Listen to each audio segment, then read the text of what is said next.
এই ঘটনাটি আমাদের সাথে শেয়ার করেছেন।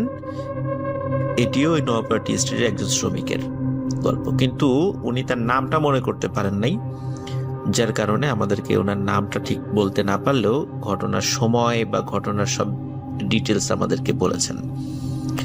তো ওনারা একটা বিষয় আমাদেরকে বলেন, সেটা হচ্ছে যে চা শ্রমিকরা মাঝে মাঝে বাৎসরিক শিকার উৎসব করে। এটা বহু প্রাচীন তাদের একটা প্রথা।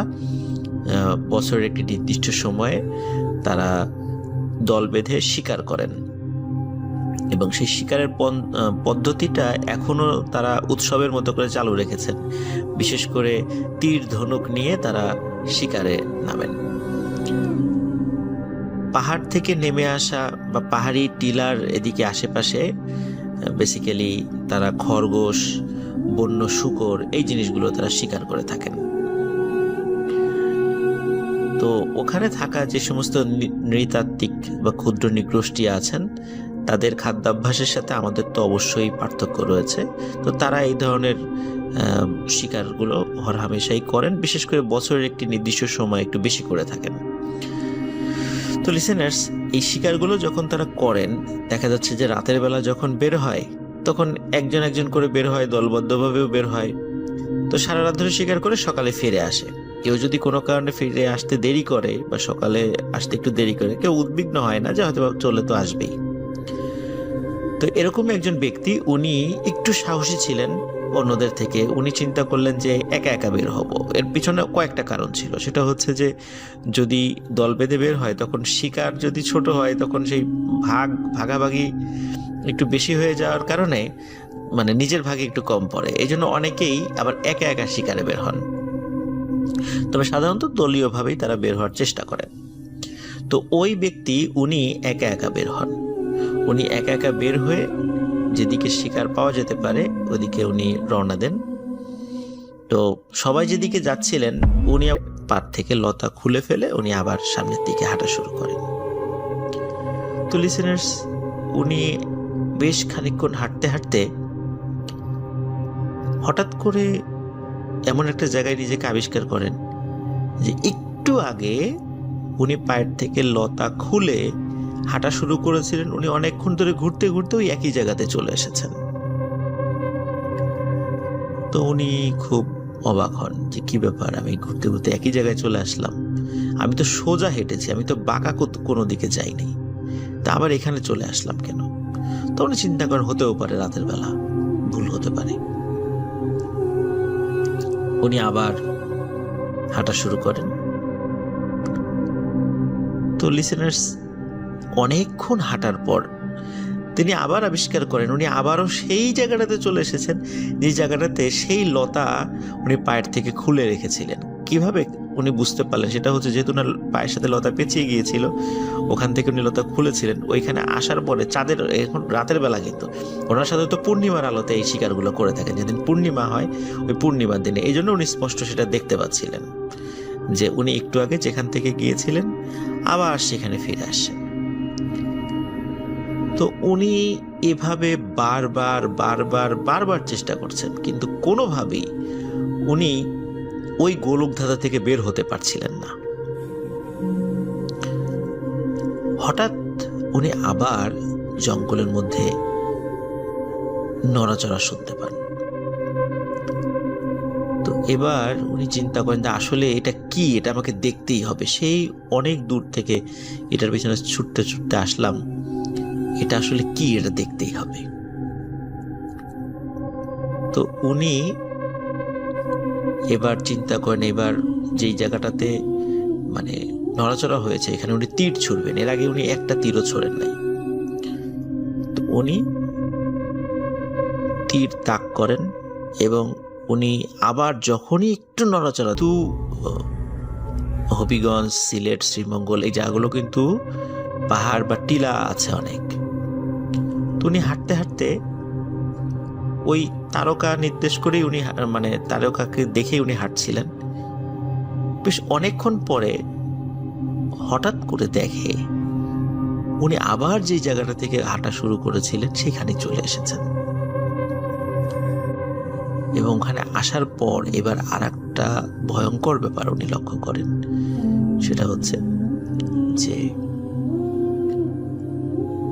আশেপাশে যে ঝোপগুলো ছিল সেই ঝোপগুলোতে একত্রে বেশ কোনো কিছু নড়াচড়া করছে, মনে হচ্ছে যে অনেকগুলো একসাথে কিছু, কিন্তু কি সেটা এটা উনি দেখতে পাচ্ছিলেন না।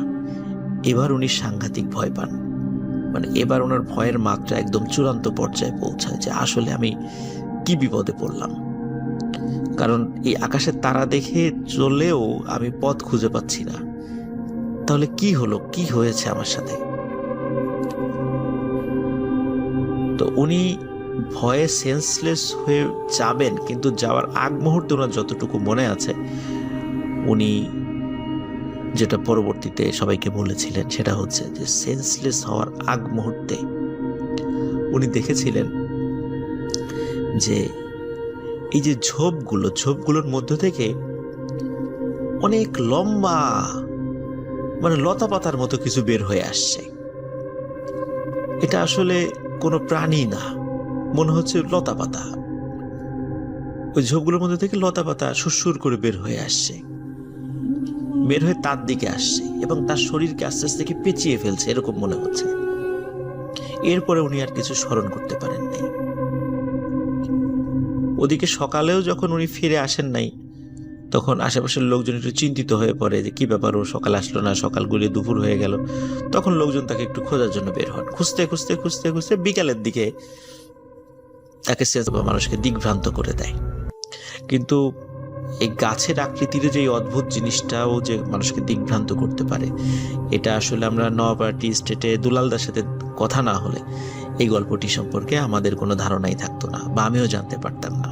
আশা করি গল্পটি লিসেনার্স আপনাদের ভালো লেগেছে। সবাই ভালো থাকবেন, সুস্থ থাকবেন, আপনাদের জন্য শুভকামনা রইল। রাসেল ভাইকেও ধন্যবাদ। আসসালামু আলাইকুম।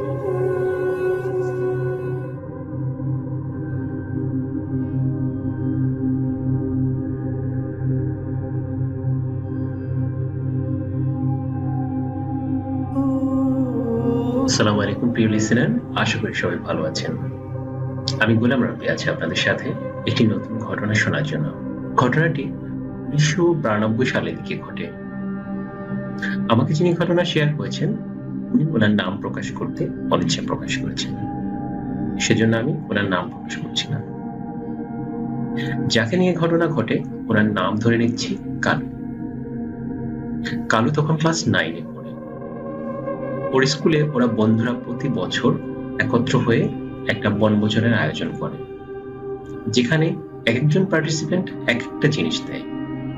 একজন চাল, একজন ডাল, একজন তেল, আর একজন মাংস। তো যথারীতি কালুর উপর দায়িত্ব পড়ে মাংস দেওয়ার। মাংসটা কেন কালুর উপর দেওয়ার দায়িত্ব পড়ে সেটার বিষয়টা একটু আলাদা। কালুর ফ্যামিলি অর্থাৎ কালুর বাবা, সে আসলে চুরি পেশার সাথে সম্পৃক্ত ছিল, সেজন্য কালু কিছুটা চুরি বিদ্যা রপ্ত করতে পেরেছিল, আর তার জন্য কালুর উপর মাংস দেওয়ার দায়িত্ব পড়ে। তো যথারীতি কয়েক ঘন্টার মধ্যে সবাই সবার জিনিসগুলো ওখানে জমা দেয় এবং কালু তার কথা মতো একটি মুরগি ওখানে জমা দেয়। তো কালু মুরগি যেটি চুরি করেছে সেটি যে বাড়ি থেকে করেছে, সেখানকার এক বন্ধু ওদের টিমের মধ্যে ছিল। সে কিছুটা ভয় পাচ্ছিল যে যদি কোনো কারণে এই বিষয়টা জানতে পারে তার ফ্যামিলিতে আসে, বাড়িতে এসে সবাইকে বলে সেই ঘটনা। এরপর যাদের কাছে আজিজ ঘটনাটা বলে তারা একটা দাও নিয়ে ওইখানে গিয়ে হাজির হয় এবং তারাও ওই সেই ভয়ানক দৃশ্য দেখতে পায় যে কালু গাছের ডালে গলায় দড়ি দিয়ে ঝুলে আছে, তার সে ভয়ানক চেহারা, চোখ লাল হয়ে আছে এবং বাইরে বের হয়ে আছে, এইরকম অবস্থা। তারপর তাকে ধরাধরি করে ওই গাছ থেকে নামানো হয়। সে গাছ থেকে নামার পরে শুধু চিৎকার করতে থাকে, আমাকে ছেড়ে দাও, আমি চলে যাব, আমাকে ছেড়ে দাও, আমি চলে যাব। সবাই অবাক হয়ে জিজ্ঞেস করে, তুই কোথায় চলে যাবি? সে আর কোনো উত্তর দিচ্ছে না, শুধু সবাইকে গালাগালি করছে আর বলছে, আমাকে ছেড়ে দাও, আমি চলে যাব। এরপর সবাই ওকে জোর করে ধরে বাড়িতে নিয়ে আসে। বাড়িতে নিয়ে এসে একটা রুমের ভিতরে ওকে রাখা হয়। তো ওই বাড়িতে ছোট ছেলে মেয়ে যারা ছিল তারা দরজার ফাঁক দিয়ে বা জানলা দিয়ে ভিতরে দেখতো কালু ভিতরে কি করে। যদি কালু ওখানে দেখতে পেত কাউকে, সে প্রচন্ড জোরে চিৎকার দিত এবং চিৎকার করে গালাগালি করতে থাকতো আর বলতে থাকতো, আমাকে যেতে দে, আমি চলে যাব। এভাবে সময় গড়িয়ে অনেকদিন পার হয়, মাসখানেক বা তার কিছু বেশি সময় হবে। এরপরে কালু আস্তে আস্তে সুস্থ হতে থাকে। তখন সবাই তাকে জিজ্ঞাসা করে, আসলে তোর সাথে কি হয়েছিল, কেন তুই আত্মহত্যা করতে গিয়েছিল? কালু তখন তুলে ধরে তার সাথে ঘটে যাওয়া সেই ঘটনা। সে বলে, আমাকে যখন ওখানে বেঁধে সবাই রেখে আসে তখন আমার খুব খারাপ লাগছিল। আমার স্কুলের বন্ধু বান্ধব আমাকে দেখতে আসতো এবং এসে আজে বাজে কথা বলতো, আমাকে গালাগালি করতো। আমার খুব খারাপ লাগছে, সেজন্য আমি কান্নাকাটি করছিলাম অনেকক্ষণ থেকে। তারপরে সবাই যখন ওখান থেকে চলে আসে, তখন যখন সন্ধ্যা নামে আমি দেখতে পাই দূর থেকে সাদা কাপড় পরা একজন কেউ আমার দিকে এগিয়ে আসছে। আমি দেখে প্রচন্ড ভয় পেতে থাকি। অবয়ব দেখে আমি বুঝতে পারি না সে আসলে পুরুষ না মহিলা। তো একসময় তার ভয়েস শুনে বুঝতে পারি একজন মহিলা। সে আমাকে বলছে, তখন 3 আগস্ট আজকে, তো 4 আগস্ট আমার জন্মদিন, তাই ভাবলাম যে জন্মদিনের আগে একটা ঘটনা পাঠিয়ে দিই, তাই আসলে এই ঘটনাটি পাঠানো। তো আজকে মূলত আমি একটি ঘটনা নয়, 2টি ঘটনা শেয়ার করব, এবং এই 2টি ঘটনাই কিন্তু বাজার কেন্দ্রিক এবং গ্রামের বাজার কেন্দ্রিক। তো প্রথম যে ঘটনাটি আমি বলতে যাচ্ছি সেটি আমাদের রংপুর বিভাগের নীলফামারী জেলার কিশোরগঞ্জ উপজেলার, অর্থাৎ কিশোরগঞ্জ আমাদের গ্রামের বাড়ি। তো আমার গ্রামের বাড়ি একটি ঘটনা, সেই এলাকার ঘটনা। তো এই ঘটনাটি আমি কালেক্ট করেছি আমার আম্মুর খালাতো ভাইয়ের কাছ থেকে। তার নাম মোহাম্মদ খলিলুল্লাহ ইব্রাহিম এবং তিনি বর্তমানে একজন আলিমের স্টুডেন্ট এবং তিনি এই বছর আলিম পরীক্ষা দেবেন।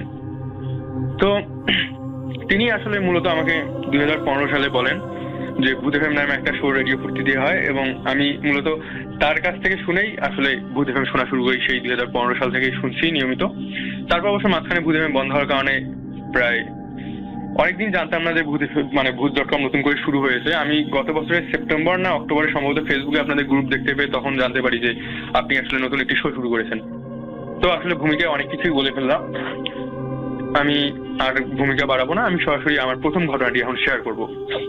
তো প্রথম ঘটনাটি তো আমাকে সেই খলিল মামা দিয়েছেন। তাদের বাড়িটি হচ্ছে কিশোরগঞ্জ উপজেলার দুরাকুটি নামক একটি গ্রাম, সেই গ্রামে, এবং ওই গ্রামে একটি বাজার রয়েছে। বাজারটির নাম হচ্ছে নান্নুর বাজার। তো এটি আসলে অনেক পুরনো একটি বাজার। বাজারটির নামকরণের পিছনে একটি আসলে কারণ রয়েছে বা একটি ছোট ঘটনা রয়েছে। সেটি হচ্ছে আজ থেকে প্রায় 150 বছর আগে, অথবা সম্ভবত আমি যদি ভুল করে আছি তাহলে 1900 সালের আগের কথা। তখন ওই জায়গাটায় আসলে তেমন কোনো বাজার ছিল না বা লোকালয়ও খুব একটা ছিল না। তো ওখানে ওখানে কালী পুজো হতো, ওখানে কালী পুজোর একটা মণ্ডপ ছিল সেই সময়, এবং এই জন্য জায়গাটার নাম আসলে ওদের আঞ্চলিক ভাষায় কালীর থান বা এরকম একটা কিছু বলা হয়। তো ওখানে দুটো কিন্তু বড় বড় বট গাছ ছিল, এবং বট গাছগুলোকে ঘিরেও রয়েছে অনেক ঘটনা, যেগুলো আমি সময় পেলে হয়তো শেয়ার করব। তো এই নান্নু নামের যে লোকটি ছিলেন, মোহাম্মদ নান্নু মিয়া, তিনি যেটা করেন, তিনি ওই কালীর থান নামক ওই জায়গাটায় প্রথম জন্য কুপি বা হারিকেন এসবই ছিল, চার্জার লাইট বা ইলেকট্রিসিটি এরকম ততটাও ছিল না, যেহেতু সময়টা 1930 বা 1935 সালের দিকে।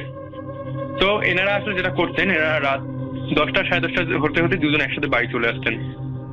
তো একদিন যেটা ঘটে রাসেল ভাই, তারা দুজনে মাগরিবের পরপরই তারা বাজারের উদ্দেশ্যে রওনা দেন এবং বাজারে পৌঁছেন।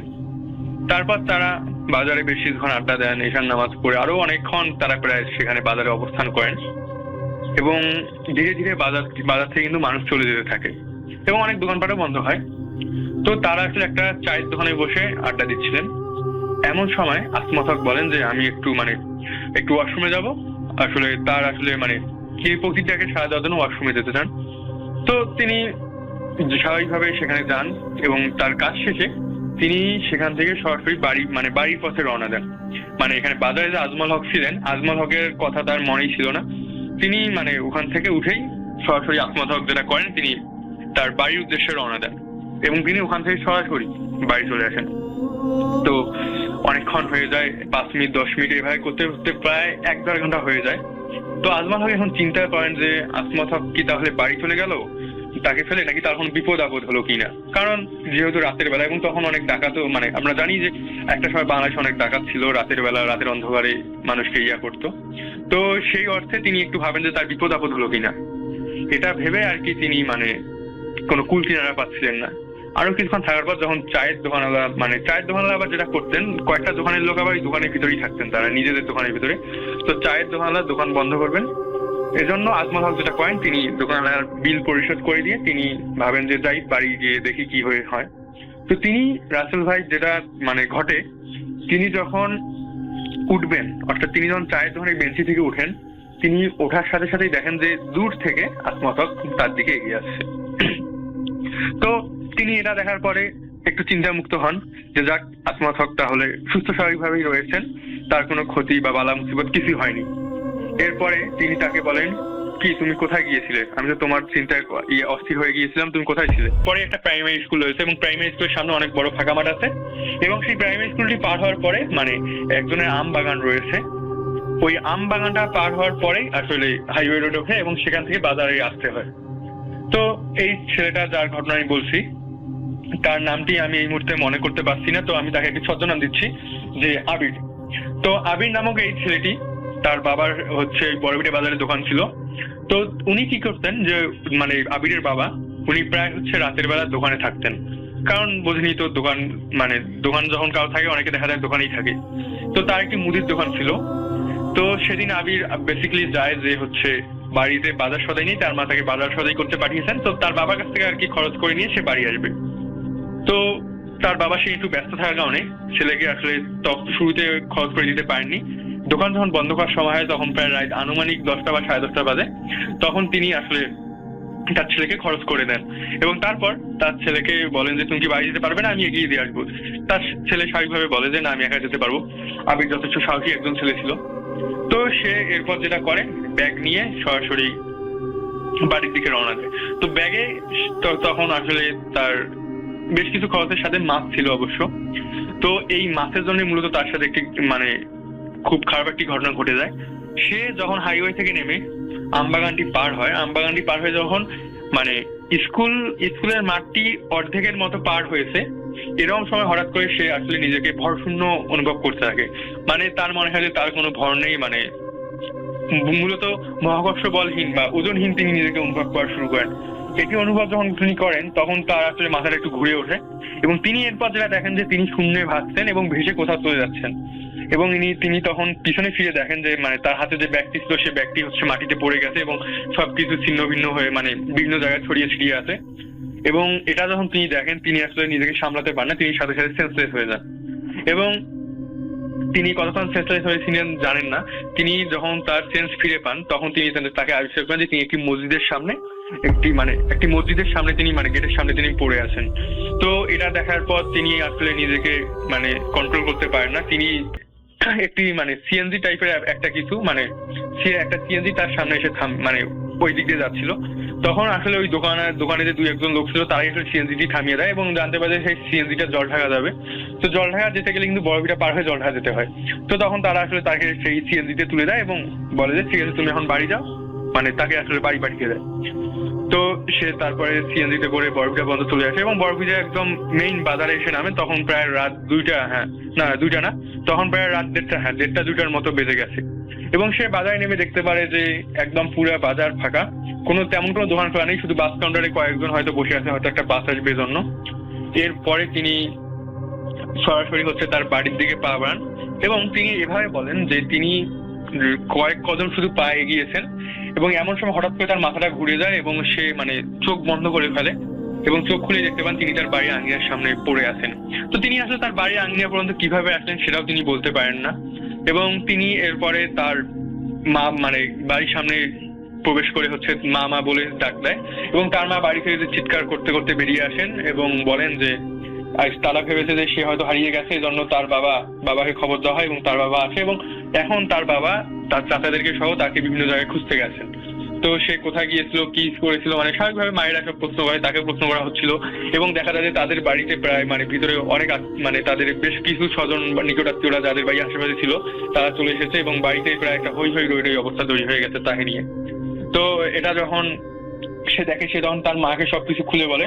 তো তার মা প্রথমে বিশ্বাস না করলো, পরে ছেলে যেভাবে বলে বা ছেলের আতঙ্কগ্রস্তটা দেখে তার মা আসলে এগুলো বিশ্বাস করে নেয় এবং তারপর তার মা তার যে বাকি বাড়িতে যে আত্মীয়রা ছিলেন তাদেরকে দিয়ে, পাশেই হচ্ছে ওই এলাকার মসজিদের ইমাম সাহেবের বাড়ি ছিল। তো এরপর আবিরের মা আসলে তার বাড়ির যে আত্মীয় স্বজনরা ছিলেন তাদেরকে দিয়ে সেই হুজুরকে ডেকে আনে, এবং হুজুর এরপর আসলে আবিরকে কিছু পানি পড়া দেয় এবং তারপর কিছু ঝাড়ফুঁক করে দেন, এবং তারপর আসলে আবির ঘুমিয়ে পড়ে।